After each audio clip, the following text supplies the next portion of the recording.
So at the 2026 Winter Olympics, one of the biggest stories, believe it or not, didn't even happen on the ice. Nope, it all went down just before a race, and it involved an athlete, a helmet, and a decision that just sent shockwaves way beyond the world of sports. Okay, let's get into this incredible story. And this quote right here from Irina Prats, she's the artist who kind of got caught in the middle of all this. Man, it just perfectly captures the emotional stakes. Her words really set the stage for what was about to unfold. All right, so let's meet the man at the center of it all. This is Vladyslav Heraskevych, a Ukrainian skeleton racer. And look, he wasn't just showing up to compete, he was a real medal contender. But he brought something else with him to Milan Cortina, something he called the helmet of memory. Now this whole idea, it came directly from Heraskevych. He desperately wanted to honor his friends and colleagues who had fallen. So his father reached out to a family friend, artist Irina Prats, to see if she could bring this tribute to life. And it was this incredibly painstaking process, working from photos to get every single portrait just right.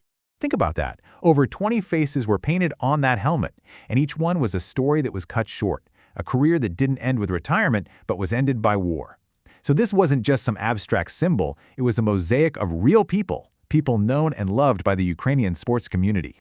And the artist, Irina Prats, she put it perfectly. These weren't just names or pictures. They were potential Olympians. They were teammates. They were friends. The whole point of the helmet was to give them a presence at the games they never got to see.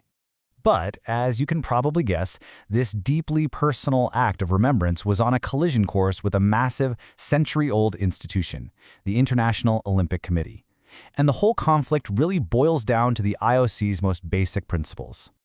And this is it. This is the rule at the heart of everything. Rule 50.2. The IOC's position, and they've held it for a long time, is that the field of play has to be completely neutral. No demonstrations of any kind. It's a rule that's designed to keep the games from turning into a stage for political fights. So you see the problem, right? It all comes down to how you interpret this one act. Was the helmet a human tribute, a simple act of remembrance for fallen athletes? Or was it an unavoidably political statement about an act of war? Heraskevych was adamant it was the first, but the IOC was worried it was breaking the rules on the second. So as Heraskevych starts wearing this helmet during his training runs, things start to get really tense behind the scenes. The IOC could see a huge public relations nightmare brewing, and they were scrambling to try and figure something out before the actual race day. And to show you just how serious this wasn't some low-level staffer trying to sort it out. Oh no. The president of the IOC herself, Kirsty Coventry, an Olympic legend, personally flew to Cortina for a face-to-face meeting with Heraskevych. Okay, so in that meeting, the IOC put two specific compromises on the table. First, they said, hey, what if you wear a black armband? That's a universal symbol of mourning. Or their second offer was, you can display the helmet in the media zone where all the cameras are. Just don't wear it during the competition itself. But Heraskevych, he didn't budge. He rejected both offers. For him, the tribute had to be made on the ice during the race. The meeting ended right there.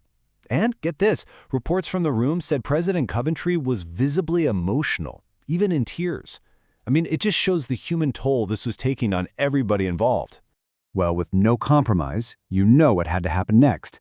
An Olympic dream, something he trained for his entire life, was about to be sacrificed for a principle he just felt he could not back down on.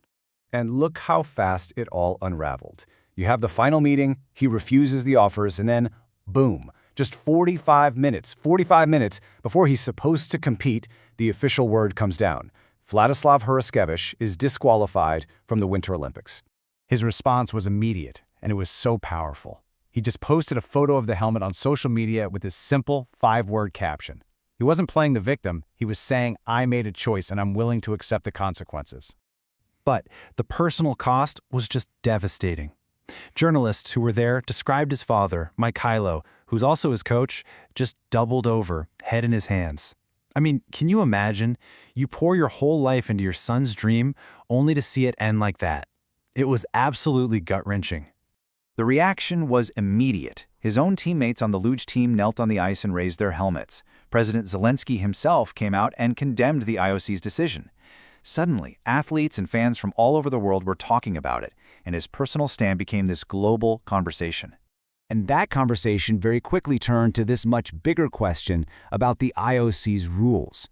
Heraskevych started arguing that his punishment wasn't just unfair, but that it was totally inconsistent with how the IOC had handled very similar situations in the past. And this slide really lays out his entire argument. He pointed to an Israeli athlete, Jared Firestone, who wore a kippah to honor the victims of the Munich massacre. No problem. He pointed to an American skater, Maxim Naumov, who held up a photo of his late parents. Nothing happened. Even another Ukrainian athlete wrote a message on her glove. Again, no consequences. So his question was pretty simple. Why was his act of remembrance treated so differently? President Zelensky's statement took the debate to a whole new level. He framed it as a deep, moral question for the entire Olympic movement. Is the point of neutrality just to ignore what's happening in the world, or should it be to actively promote peace? And really, that leaves us with the million-dollar question at the heart of this whole thing. The IOC wants a neutral playing field to keep politics out of sports, which makes sense. But when an athlete's country is literally at war, when their friends and colleagues are dying, is it even possible for their grief, for their remembrance, to be seen as anything but political?